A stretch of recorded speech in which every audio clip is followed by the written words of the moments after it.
저출산에 대해 충격이라 내 모교도 문 닫아요. 사실입니다. 매년 초, 중, 고등학교가 폐교를 하거든요. 그런데 내년에 폐교하는 초, 중, 고등학교는요 굉장히 많습니다. 예, 33개나 됩니다. 33개. 야, 진짜 많죠. 아마 이 33개 안에는요 지금 정환진 TV를 시청하고 계시는 구독자님들의 모교, 초등학교, 중학교, 고등학교도 폐교 안에 들어가 있을 가능성 많습니다. 야, 33개나 이게 준다고 하니까 예, 올해에 적어도 말입니다. 1.8배입니다. 굉장히 많은 지금 초, 중, 고등학교가 폐교를 한다는 뜻이에요. 실제로도 그렇습니다. 2021년에는 24개였거든요. 2022년에 27개. 올해는 현재까지 18개인데요. 내년에는 33개입니다. 예. 올해 대비해 보면 내년에는요. 적어도 15개가 더 늘어나고요. 83.3%가 더 늘어나는 숫자입니다. 이야, 진짜 황당하죠. 아마 여러분들도 다 알고 계실 거예요.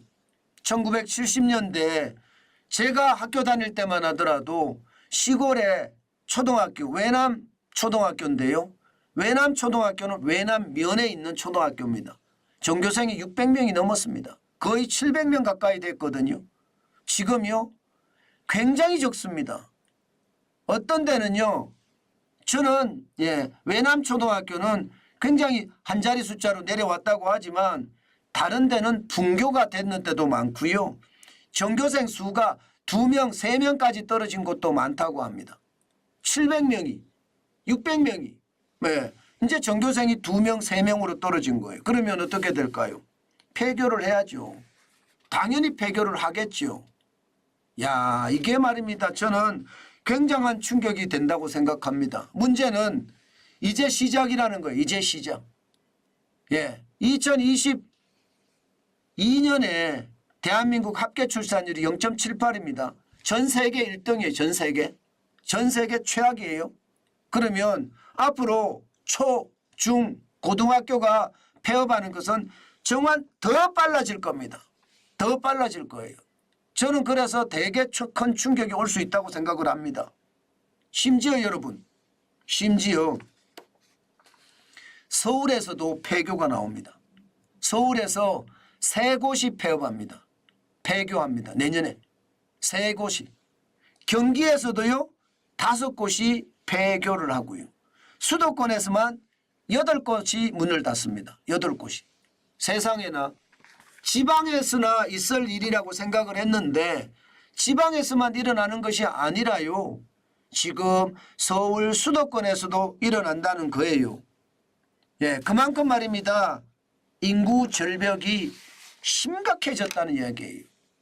줄폐교는 이제 따놓은 당상이고요. 점점 1년에 33개만 이게 폐교하는 것이 아니라 더 많아질 겁니다. 왜냐고요? 여러분 이거 한번 보세요. 초등학교 학생 추입니다. 2024년만 하더라도요. 65만 7,017명이었습니다. 내년에는요. 35만 안팎이 될 거라고 해요. 35만 안팎. 야, 엄청나게 줄어들죠. 20년 사이에 절반이 줄어들었습니다. 46.7%.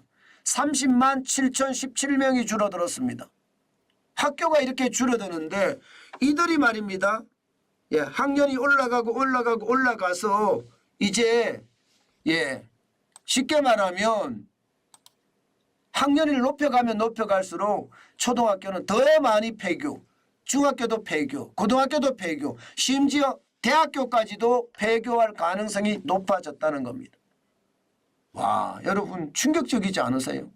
저는 진짜 충격적으로 보고 있습니다. 도대체 이 나라가 이 지경까지 올 동안에 국가 지도자는 뭘 한 겁니까? 대통령들은 뭘 한 거죠? 나라가 완전히 침몰해서 나라가 망하기 직전인데 도대체 그 많은 대통령들은 뭘 한 거예요? 대한민국의 희망을 안 심어줬다는 이야기가 되는 건가요? 대한민국의 미래가 없게 만들었다는 게 되는 건가요? 저는 대한민국의 대통령, 대한민국의 국가 지도자 진짜 반성해야 된다고 생각해요. 반성도 말입니다. 그냥 말로만 반성하는 것이 아니라 머리를 쥐어뜯으면서 반성해야 된다고 생각합니다. 그래야지 말입니다. 대한민국이 좀 정신을 차릴 수도 있을 거라 생각이 듭니다. 이대로 가면 나라가 무너지잖아요. 나라가. 그런데도 아직까지도 알량한 자기 권력을 취하기 위해서 싸우고 있는 우리 지도자들을 보면 추하기 거지없습니다. 제발 정신 좀 차리고 대한민국이 무너지고 있다는 사실을 인지하고 대한민국을 살릴 수 있는 방안을 만들어내야 한다고 저는 생각합니다. 그렇지 않고 이대로 가잖아요. 실제로 학령 인구가 400만 명까지 떨어질 수 있다는 그런 통계도 나옵니다. 6세부터 17세까지요. 이게 말입니다. 2000년만 하더라도요. 810만 8천 명이었어요. 810만 8천 명. 그런데 2023년 올해가 520만 명이거든요. 내년에는 512만으로 떨어지고요. 2026년 뭐 멀리 있는 게 아니에요. 내년 후년입니다. 예, 후년이니까 3년 후네요. 482만 명까지 떨어진다고 합니다. 이거 정신 안 차리면 이게 망하지 안 망할 수가 있겠습니까? 저는 이게 학교가 소멸하는 게 아닙니다. 초등학교가 소멸하는 게 아니고 중학교가 소멸하는 게 아니고 고등학교가 소멸하는 게 아닙니다. 국가가 소멸하는 겁니다. 그 정도로 말입니다. 심각하다는 이야기예요. 제발 국가 지도자들 정신 차려야 된다는 이야기, 우리는 이것만 보면 압니다. 그 사람들이 국가 지도자라고 이야기하는 사람들에게 합계 출산율 어떻게 높일 것인가, 저는 이것을 가장 중요하게 물어봐야 된다고 생각합니다. 갈라치기 하고 범법자가 국가 지도자로 남아있고 이러니 사회가 혼란스러워서 사람들이 아이를 안 낳으려고 할 거 아니에요.